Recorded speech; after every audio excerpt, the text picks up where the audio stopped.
ኢትዮጵያውያን በትላንትናው የዓለም ዋንጫ መክፈቻ ስነ ስርዓት ላይ በተደረገው ነገር ጮቤ እየረገጡ ይገኛሉ።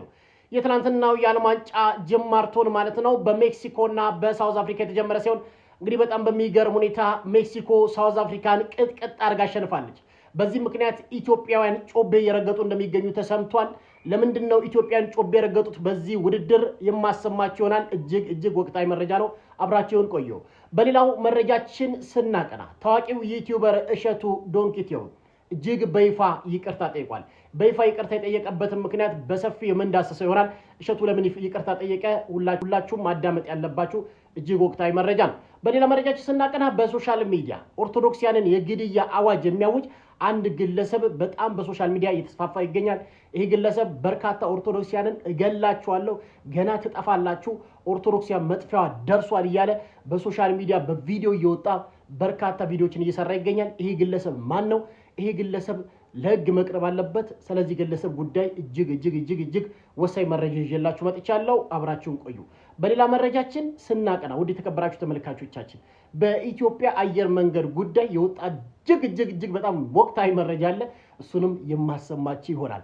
በጣም በሚገርም ሁኔታ በአርሲ ጉዳይ የቅድስት ሥላሴ ዩኒቨርሲቲ ኮሌጅ ተማሪዎች ጥቁር በመልበስ አቡነ ሳዊሮስ ቢሮ ሄደው እጅግ ወቅታዊ መረጃን አሰምተዋል። ይህንን መረጃ አጋራችኋለሁ። ምን አሉ፣ ምን ተሰማ የሚለው ነገር አሰማችኋለሁ። አብራችሁ ቆዩ። ውድ የተከበራችሁ ተመልካቾቻችን አይከፈልበትም። ላይክ በማድረግ ጀምሩ። ሰብስክራይብ ያደረጋችሁ ሰብስክራይብ አድርጉ። እጅግ ጣፋጭ የሆነች አጭር ደቂቃ ከኔ ጋር ቆይታ ታደርጋላችሁ ማለት ነው። እስከ ፕሮግራማችን ፍጻሜ ድረስ አብሬያችሁ ቆይታ የማደርገው የምንጊዜም ወዳጃችሁ ሚኮ ነኝ። መልካም ቆይታ ይሆንላችሁ። ውድ የተከበራችሁ ተመልካቾቻችን ወደ መጀመሪያው ቪዲዮአችን ነው የምንሸጋገረው። ወደ መጀመሪያው ቪዲዮአችን ስንሸጋገር ኢትዮጵያውያን ጮቤ ወደ ረገጡበት የዓለም ዋንጫ መጀመሪያ የሆነው የሳውዝ አፍሪካና የሜክሲኮን ያገናኘው የዓለም ዋንጫ የዚህ ዓመት የዓለም ዋንጫ አጀማመር ነው። በጣም በርካታ ኢትዮጵያውያን ጮቤ ረግጠዋል። እስቲ ይሄን ቪዲዮ አይተን እንምጣ። በስተመጨረሻም ደቡብ አፍሪካ የዘራችውን ያጨለች ይመስላል። ይሄ ምንድነው? ሰሞኑን በሀገሯ ላይ ከአፍሪካ የመጡ ስደተኞች ላይ ጸረ ስደተኛ አስተሳሰብ ያራመደች መሆኑን ተከትሎ በዛሬው ዕለት በዓለም ዋንጫ መክፈቻ ላይ ማለት ነው በደቡብ አፍሪካና በሜክሲኮ መካከል የሚደረገውን ጨዋታ ብዛት ያላቸው የአህጉሪቱ እግር ኳስ ተመልካቾች ለሜክሲኮ ነው የምንደግፈው፣ ለደቡብ አፍሪካ አንደግፍም፣ ደቡብ አፍሪካ እንደ አፍሪካ መመልከት አቆመናል እያሉ ይገኛሉ። እናንተ ስለዚህ ጉዳይ ምን ትላላችሁ? በዚህኛው መጀመሪያ ቀድሞ ተሰርቶ ነበር። በርካታ ኢትዮጵያውያን ጨምሮ አንዳንድ አፍሪካውያን በጣም በብዛት ማለት ነው ለሜክሲኮ ሲደግፉ ታይተዋል ማለት ነው። የትናንትና ዓለም ዋንጫ የተመለከቱ ኢትዮጵያውያን ሜክሲኮ ሳውዝ አፍሪካን በማሸነፏ ምክንያት እጅግ ጮቤ ረግጠዋል። ጮቤ የረገጡበት ምክንያትም በሀገሯ ላይ በጣም እጅግ የሆነ ሬሲዝም ዘረኝነትና ከሌላ ሀገር የመጡ ሰዎችን በግድያና በተለያዩ ወንጀሎችን ስታባረር ዲፖርት ስታደርግና በአደባባይ ስገል የነበረች ሀገር ልንደግፍ አንችልም። በጣም በርካታ ኢትዮጵያን በሳውዝ አፍሪካ ተገድለዋል በጠራራ ፀሐይ። ስለዚህ ሳውዝ አፍሪካን አንደግፍም ሜክሲኮ ነው የምንደግፈው ብለው በርካቶች ወጥተው ተመልክተው ነበረ በየካፌው በየሆቴሉ። ሳውዝ አፍሪካ በመሸነፏ ምክንያት በተለያዩ በብዙ ቀይ በመሸነፏ ምክንያት ኢትዮጵያን ጮቤ ረግጠዋል። ኢትዮጵያ ትንሽ ፈገግ ያስብላችኋል ብዬ ነው። በጣም የሚገርም ቪዲዮ ነው። ዛሬ ጠዋት ነው የተመለከትኩት። አባ ስለ እግዚአብሔር ይስጥልኝ። እኔ አባት እርቦኝ ነው ተለመነኝ። አትልመጭመጭ በእናትህ። እኔ ምርቦኛል፣ ከስራ ተባረረ እየመጣሁ ነው። እግዚአብሔር ይስጥልኝ አልኩ። አረ ተቸግሬን ማስቸግሬን ሰውዬ ምን ፈልገህ ነው? ስለ እግዚአብሔር እርቦኝ በቃ ሂድልኝ። ወዴት ልሂድ? ና ቆይ መች ለምኜ ጨረስኩ። ለምን አልጨረስክም? ና ግባ። እሺ ና ግባ። ሰውዬ እግዚአብሔር ይስጥልኝ ማለት አማርኛ መሰለኝ አይደል እንዴ? አይ እርቦኝ እኮ ነው። ለምን ዱላ ታነሳብኝ? እና እኔ አንገቴን ታስደፋኛለህ? ማን ልኮ ነው? እኔ ማንንም 5 ብር መስጠት አይችልም ብለው ነው እዚህ እኔ ጋር የመጣው። ምንም ብር የለኝም ማለት አሰባብ እንዴ? ተቸግሬ ነው ማስቸግሬኝ። እኔም ቸግሮኛል እንዴ። ታዲያ ለምን ዱላ እኔ ለእናንተ ውጭ ወጥቼ ማለት አለብኝ? ቸግሮኛል ማለት አለብኝ እንዴ? የለኝም ማለት አማርኛ ነው። እዛ ጋር ስንት ህፃናት እጄን እየጠበቀ ነው። እሺ በቃ ይቅርታ። እንዴ ኩላሊትህን ላውጣ። ኧረ ምኔንም አታውጣው፣ ወደ ውጭ ብቻ ልውጣ። እኔ እንዴ ምንድነው? አስገቡኝ፣ አስወጡኝ። የት ነው የምትወጣው? ወደ ውጭ በቃ ችግር የለም። የለኝም ማለት አማርኛ ነው ለሌላው ጊዜ። እሺ ችግር የለም። ምን ያልመጨምጫል ታዲያ? እውነቱን እኮ ነው። እግዚአብሔር ሁሉም ሸሚዞት እንጂ መለመን ይፈልጋል። እግዚአብሔር ብዙዎቹን የገለጸው እግዚአብሔር ምስክሬ ነው። ታዋቂው የኢትዮጵያ ኦርቶዶክስ ተዋሕዶ ቤተክርስቲያን መምህር የሆነው መምህር ምህረተአብ እጅግ ታላቅ መልእክት አስተላልፏል ማለት ነው። ይሄን መልእክት ሁላችሁም አዳምጡት። በአሁኑ ጊዜ በርካቶች የመምህር ምህረተአብን ስም እየጠሩ ነው ያሉት። ይቅር በለን ይቅርታ፣ አንተን ባለመቀበላችን አንተን በመግፋታችን ይቅርታ እያሉ በርካቶች የምህረተአብን ስም እየጠሩ ምህረተአብ መጥቶ እንግዲህ ከነሱ ጋር ይሄን ፈተና አብሮ እንዲካፈል እየጠየቁት ይገኛሉ ማለት ነው። ምህረተአብም ይሄን ተመልክቶ ቪዲዮዎችን ሰርቷል። እስቲ አዳምጣችሁ ነው። ቀድማችሁ አለን እያላችሁ ከፊት ስትዘምቱ እናንተ ከፊት ሆናችሁ በጎችን ስትመሩን እረኞቻችንን ተከትለን ብቻ ሳይሆን ከእረኞቻችን ቀድመን ለመሞትና ለመሰዋት ዝግጁ ነን። እኛ የምንፈልገው እንደ አቡነ አብርሃም ከፊት ሆኖ መመሪያ የሚሰጥ ቤተክርስቲያኗ አትንኳት፣ ልጆች በዚህ መንገድ ሂዱ፣ በዚህ መንገድ ውጡ የሚለን ነው የምንፈልገው። ወጣቶች አሁን የኦርቶዶክሳውያን ወጣት የንቅናቄ ዘመን መሆን አለበት። ተደፍረናል። እስካሁን የታገስነው እስካሁን ዝም ያለው በሁኔታው ተስማምተን አይደለም። ሀገራችን ያለችበትን ሁኔታ አስበን ነው። ከዚህ የባሰ ችግር እንዳይመጣ ሀገሪቷ ወደ ከፍተኛ ቀውስ እንዳትገባ ብለን ታግሰናል። ግን ከሃይማኖታችን የሚበልጥ ምንም ነገር የለም። ከሰማይ ሀገራችን የሚበልጥ ምንም ነገር የለም። ሀገራችን ሰላሟ እንዲጠበቅ ሰላሟ እንዳይፈረስ እንፈልጋለን። ግን አይ ብለው ቤተክርስቲያኗን ሊያጠፉ ከዘመቱ ግን ዝም የምንልበት ምንም ምክንያት የለም። ብፁዕ አቡነ አብርሃም እንደተናገሩት አንገት እንሰጣለን። ግን አንገት ሲሰጥ ዝም ተብሎ አይደለም። አንገት ተይዞ መውደቅ አለ። አንገት ዘን ነው የምንወድቀው እንደተባለው ይሄ ነው እውነቱ። እና ኦርቶዶክሳውያን ወጣቶች እኛ እየተሰደቡ እኛ በእንዲህ አይነት መንገድ ቤተክርስቲያናችንን እያዋረዱ እያንቋሸሹ በሰላም ወጥተው የሚገቡበት ዘመን ማብቃት አለበት። እንደተመለከታችሁት ነው ታዋቂው መምህር በርካቶችን ቴቄል በማለት እንግዲህ ያነቃ ወንድማችን መምህር ምህረተአብ መልእክት አስተላልፈዋል በራሱ ቴቄል በሚል በቲክቶክ ፔጁ ማለት ነው። እንግዲህ በርካቶች መምህር የት ነህ ብለው የጠየቁት የሉ። ልክ ችግርና ፈተና ሲመጣ ግን አብዛኞች ምህረተአብ የት ሄደ ይቅርታ እንጠይቅ እስከ ማለት የደረሱበት ደረጃ ነው የደረሱትና መምህር ምህረተአብ ለዚህ ቤተክርስቲያን የከፈለው መስዋዕትነት ቀላል የሚባል አይደለም። ለቤተክርስቲያን ትልቅ ዋጋ ከፍሏል። እንግዲህ ይህንን ታላቅ መምህር መንከባከብ ያስፈልጋል ብዬ አስባለሁና አርሲ ላይ ቤተክርስቲያን እያቃጠለ ማረድ ጀመረ። ማረዱ አይደለም ከባድ፣ ሚዲያውን ገብተህ ስታየው በታረደው ነገር ላይ በድፍረት በአደባባይ የሚናገር እንቀጥለዋለን እናርደዋለን የሚል። ስለዚህ ሌላ ሃይማኖት ተቋም አይደለም የሚያስፈልገን። ያሁኑ ደግሞ ሌላ መልክ ያለው መፍትሄ ይፈልጋል። ዝም ማለት አንችልም። ይሄንን ወቁ። እኛ ወንጌል አማኞች ስላልታረድን አይደል ስላልተናገርን። አውቃላችሁ አሁን አርሲ ላይ እየሆነ ያለው ነገር የተሰዉ ክርስቲያኖች ማስተዋል አለብን። ምንድነው እየሆነ ያለው? የዛሬ ስንት ዓመት ሊቢያ ላይ በእምነታቸው ምክንያት ወንድሞቻችን ታረዱ። ሲታረዱ ሁላችሁም ታውቃላችሁ። ደነገጥን። ሾክ ነው ያደረግነው። አገር ነው ያለቀሰው። አይናችን እያየ በሚዲያ ነው የሆነው እና ሾኪ በጣም አስደንጋጭ ነው። እንደ አገር ኢትዮጵያውያን ናቸው፣ እንደ እምነት ክርስቲያን ናቸው፣ ወንድሞቻችን ናቸው። የሆነ ሃይማኖት አይደለም። እኛ እዚህ እንደምንጣለው አይደለም። ሲመጣ እንትን አማኝ ነህ እንትን ዶክትሪን ነህ የእንትን ተከታይ ነህ አይልም። ይሄንን ወቅ ሲመጣ በጥቅሉ ነው የሚመጣው እና ዛሬ ጅን ስታጣምር ነገ አንተም ቤት ነው የሚገባው። ሰውየው ምን አለ? ማታ ተኝቶ ቆርጮጮች የሚል ነገር ይሰማል እና ከጎኑ ላለው ምንድነው ሚንጫጫው ብሎ አብረው ነው የተኙት። ዝም በል ጅቡ እግሬን እየበላው ነው አለ። እንዳትረብሸው እየበላህ ማለት ነው። እና ሊቢያ ላይ ሲታረዱ አስባችሁታል? ምን አይነት ሐሳብ ነው ያረዳቸው? ያ ሐሳብ እግር አውጥቶ እየተራመደ የፕሮቴስታንት እምነት ተከታይ አፖስትል ዘላለም የሚባል ወንድም ነው እንግዲህ በዚህ መልኩ ለኢትዮጵያ ኦርቶዶክስ ተዋሕዶ ቤተክርስቲያን ለታረዱት እህት ወንድሞቻችን ድምጽ እየሆነ የሚገኘው ማለት ነው። እጅግ አድርገን እናመሰግናለን። ከሌላ ቤተ እምነትም እንደዚህ አይነት ድጋፍ ማግኘታችን እጅግ ደስ የሚል ነገር ነው። አሁን እየጠየቅን ያለነው እኛ ፍትህ ብቻ ነው። እኛ ገዳዮች አይደል። ቤተክርስቲያን ግደሉ ብላ አታስተምርም፣ ክርስትናችን ማያስተምርም እና በዛ በኩል በዛ ያለው ነገር ፍትህ ይስፈን። በቃ እየተጠየቀ ያለው ፍትህ ነው። ሰላም ይስፈን፣ ገዳዮች ለፍትህ ይቅረቡ ነው እንጂ ይሄን ያልኛ ሌላ ታሪክ ውስጥ ምናምን ሌላ ነገር ውስጥ ልንገባ አይደለም። በቃ መንግስት እነዚህ አይነት ሰዎች ላይ እርምጃ ወስዶ በዛ አካባቢ ላይ ሰው የፈለገውን እምነት እንዲከተልና በሰላም እንዲንቀሳቀስ በሰላም እንዲኖር ማድረግ ነው ያለበት ብዬ አስባለሁና መንግስት በፍቅርና በአክብሮት ነው የምንጠይቀው። እዛ አካባቢ ያለውን ችግር በአፋጣኝ ለአንዴና ለመጨረሻ ጊዜ ሰላም ቢያገኝ ጥሩ ነው ብዬ አስባለሁ። ይሄን ተመልክቶ የእስልምና እምነት ወጣቶች አንድ ቪዲዮ ሰርተዋል። እስቲ ይሄን ቪዲዮ ተመልክተን እንምጣ። ያ ጀማ እስልምና ግደሉ ጨፍጭፉ ይላል። ስለዚህ የትም ቦታ የሚደረገውን ጅምላ ጭፍጨፋ እንቃወማለን። አላሁ አክበር፣ አላሁ አክበር፣ አላሁ አክበር፣ አላሁ አክበር። በዚህ በምታዩት መልክ ደግሞ የእስልምና እምነት ተከታዮች እስልምና ግደሉ ጨፍጭፉ አይልም።